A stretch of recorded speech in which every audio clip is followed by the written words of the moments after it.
बे गान्दुला राजाया बे ट्रेक्टराव बहा बानांगौ बहा बानाङा बे उखुन्दै गग्रा पाइपआव बाफ्लांहैनानै गाङानो खामलाबजोबनानै सेस जाबाय आरो मालाय बबे खर' बबे उदै बबे बिखुं जेबो फात्ता मोना बे मानसिया माने बेहा बेनो निश्चित जाबाय जे खाम्फा बरगयारी बिथाङा जे माने इउपिपिएलआव थाना दंस' जाबाय बेहा जे मोनसे समस्ति गैला पर्बतजरानिसो इनसार्ज जाबाय बेखौ फोरमान जाबाय बे टिकेट मोनला आरो मालाय बे सेस जाबाय बबे खर' बबे उदै बबे बिखुं जेबो फात्ता मोना बे मानसिया माने बेहा बेनो निश्चित जाबाय जे खाम्फा बरगयारी बिथाङा जे माने इउपिपिएलआव थाना दंस' जाबाय बेहा जे मोनसे समस्ति गैला पर्बतजरानिसो इनसार्ज जाबाय बेखौ फोरमान जाबाय बे टिकेट मोनला आरो मालाय बे सेस जाबाय बे गान्दुला राजाया बे ट्रेक्टराव बहा बानांगौ बहा बानाङा बे उखुन्दै गग्रा पाइपआव बाफ्लांहैनानै गाङानो खामलाबजोबनानै सेस जाबाय आरो मालाय दा बेवहाय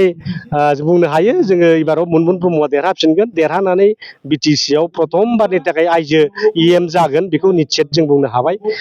दा बेवहाय जोङो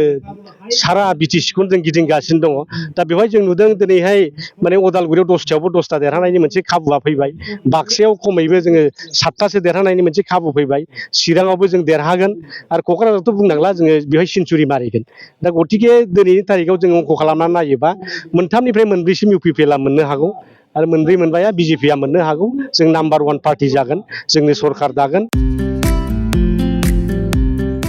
मोनसे गोजोनथाव खौरां दतमा इउएन एकाडेमि फरायसालिया लानानै फैदों मोनसे गोजोनथाव खौरां नंगौ दतमा इउएन एकाडेमि फरायसालिया लानानै फैदों बेसेन नाङै मुं थिसननाय दतमा इउएन एकाडेमि फरायसालिया 2025-26 सोलोंथाइ बोसोरनि थाखाय केजि 1 निफ्राय थाखो 8 सिमनि थाखाय बेसेन नाङै मुं थिसननाय होगासिनो दं आरो बिथराय आरो फाइलिनि थाखाय फर्म बिलाइनाय आरो मुं थिसननायाबो सोलिगासिनो दं आरो दतमा इउएन एकाडेमि फरायसालियाव हौवासा आरो हिनजावसाफोरनि थाखाय हस्टेलनि खाबुबो दं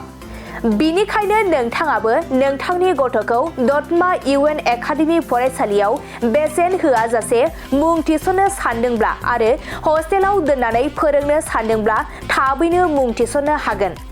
आरो नोंथाङा आबुङै मिथिनो थाखाय नैबे 7002660387 जानबुं नम्बराव कल खालामना खौरां लाहरनो हागोन